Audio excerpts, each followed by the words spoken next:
Hello Year 1, it's Mrs Bramford here and I'm going to talk you through some of the activities we are asking you to do for English this week.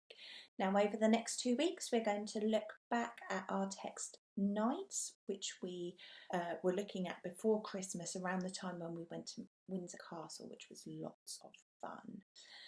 This week we're going to have a reminder of some of the skills needed to write a non-chronological report so that next week you can write one of your very own.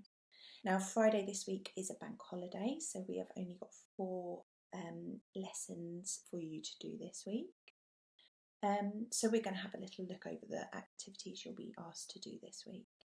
Now here we've got our marking grid, just to show you a few things that we look for while you are working on this text. So our structural features here are the key features of a non-chronological report. We will have a look at those over Monday and Tuesday, as will we the language features, which is using technical vocabulary to write factual sentences. Our grammar strand this week is looking at the differences between types of sentence, mainly looking at questions and statements. So we will have a look at that towards the end of the week. As always with handwriting, we want you to be forming your letters as nicely as we can. And for punctuation, capitals, letters and full stops, but starting to use question marks as well in the correct place. So let's have a little look to start with. Monday, we will be thinking about the key features. So here is the key we will use, and this will come into play next week as well with your learning then. So we will be looking for some headings, subheadings, facts and opinions, and we'll think more about that in Tuesday's lesson. We will be looking for pictures and for speech bubbles. So if we quickly look at a page from the text, we're looking for the heading, which is the title almost of the page. We'll be looking at the main body of writing and whether that is a fact or an opinion. We've got a speech bubble down here showing us that this strange little frog character is telling us something, and a picture over on the other side. So there are lots of pages, I'll whiz through quickly, that you can see, and it will be using those same things in our key right at the beginning to decide which of them we are looking at there. For Tuesday, we'll be thinking about fact and opinion. There is another PowerPoint that will give you a little bit more information about what you're doing, but your task, you will be looking at these 2 pages of sentences, statements these are, and decide whether they are fact, so giving us information, or an opinion, something that the person who wrote it believes but might not necessarily be true. So you will look at those. You may choose to show your sorting in whichever way you would like. You might like to write those sentences out for yourself in 2 separate lists, or you might like to cut and stick them into piles. For Wednesday, we're going to think a little bit more about questions. So you will have a slide that tells you a little bit more about questions and what they are. Again, thinking about that grammar strand on our marking grid, and we're going to start with this orange one. I can recognise differences between statements and questions before we start to write them over the next couple of days. So back to our questions. We had our question starters that we have looked at: what, when, who, where, why. That will go at the beginning of our question, of our sentence, and we have question marks that go at the end. A very important thing we also look for is that questions ask something, they want an answer from us. So I have made a grid for you here, but you may choose to create your own grid, not use a grid at all. It is completely up to you how you show your question or statement sorting. So on the final page here, we have got some sentences, all with capital letters. Well done me, I remembered them all.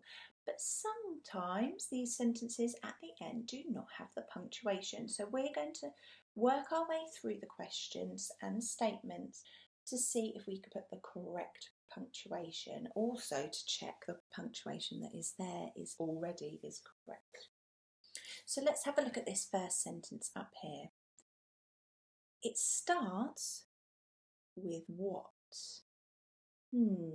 What is one of our question starters?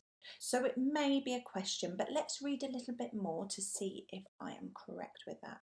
What is the colour of the sky? So we have no punctuation at the end. That will need to be added at some point.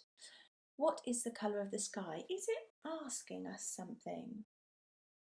Yes, it is, isn't it? I could answer that with the colour of the sky is blue.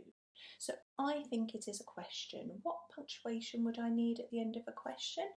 I would need a question mark. So what I'm going to do now is take this sentence here. I'm going to copy it and I'm going to move our way back to our grid here. And I'm going to put my sentence here. What I may like to do, just move it along so you can see it there.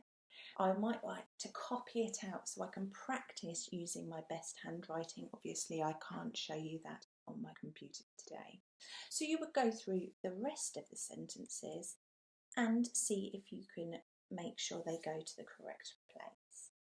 If we just have a look here with this sentence here, it at the beginning of the sentence is not one of our question words, but it could still be a question. So let's have another read through. It is cold today. Now, is that a question? Does it want an answer? No, it's a statement. It's telling me something. So that would need a full stop at the end, and then we can copy that and put it onto our grid here under statements. Fantastic. Right, let's have a look at Thursday's lesson where we ramp it up a little bit more and we have a think about our blue and our green strands. So these are very similar. I can write it some of the time, a question with the correct vocabulary and a question mark. I can write it some of the time, or I can write it most of the time. We're looking for most of the time next week when you do your sentences. So here is a statement. We are going to work a little bit backwards today. We're going to think about the statement, what the answer to our question is, and then think about a question that would give this statement as an answer. So, pandas live in China.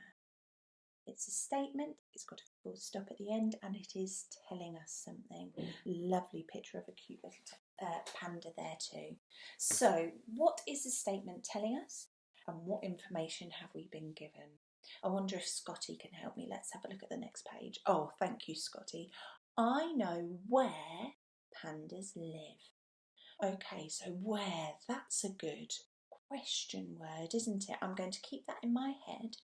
Thank you very much for helping, Scotty. So our question needs to ask where pandas live. How could I do that? I wonder if Eddie can help us on the next page. Let's have a look. Oh, here he is. So there we've got our where word that Scotty came up with before, our good question starter. We need to make sure we ask something and we need to finish it with a question mark. Our punctuation at the end of a question is a question mark. So let's have a look at Eddie's question here. Where do pandas live? So that's asking, isn't it? Let's put those two together. Where do pandas live? Pandas live in China. The statement answers the question. Thank you very much, Eddie. Well done. So we're going to have a go at doing this ourselves now. Your sheet is going to look like this. We've got the question you would write above the statement because you would ask the question and then it be answered by the statement. So let's start with the first one here. Dinosaurs lived millions of years ago. So that's my statement. What is it telling me? Well, it's telling me when dinosaurs lived. Oh, so let's have a look up here. When is our word up there? When. So that could be how I start my sentence. When. Oh, I'm at the start of a sentence. What do I need? Capital letter, silly me. When. I'm going to get rid of some of these lines so it doesn't confuse me. When.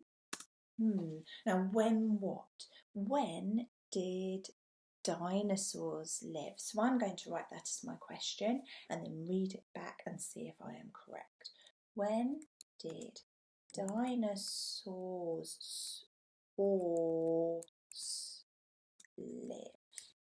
And I'm going to finish that with a question mark because a question needs a question mark. Right, when did dinosaurs live? Dinosaurs lived millions of years ago. Yes, my statement answers the question. Oh, now I'm very lucky with my computer here because it gives me a red wobbly line if I've spelt something incorrectly. Dinosaurs. When I used my sounds, I listened to the or sound and I wrote it there. What word on this page could help me to write dinosaurs correctly? Oh, it's here, look, dinosaurs. So I'm going to take this away and I'm going to copy the word dinosaurs from the statement below. There we go. When did dinosaurs live? Oh, now that doesn't quite look right. What have I got wrong again, boys and girls? I've put a capital letter in the middle of a sentence, so I'm going to take that away and make sure it's a lowercase. When did dinosaurs live? Dinosaurs lived millions of years ago. Oh, I'm very proud of myself there. I'm going to give myself a pat on the back. And you, boys and girls, will need to continue and write questions for each of the statements.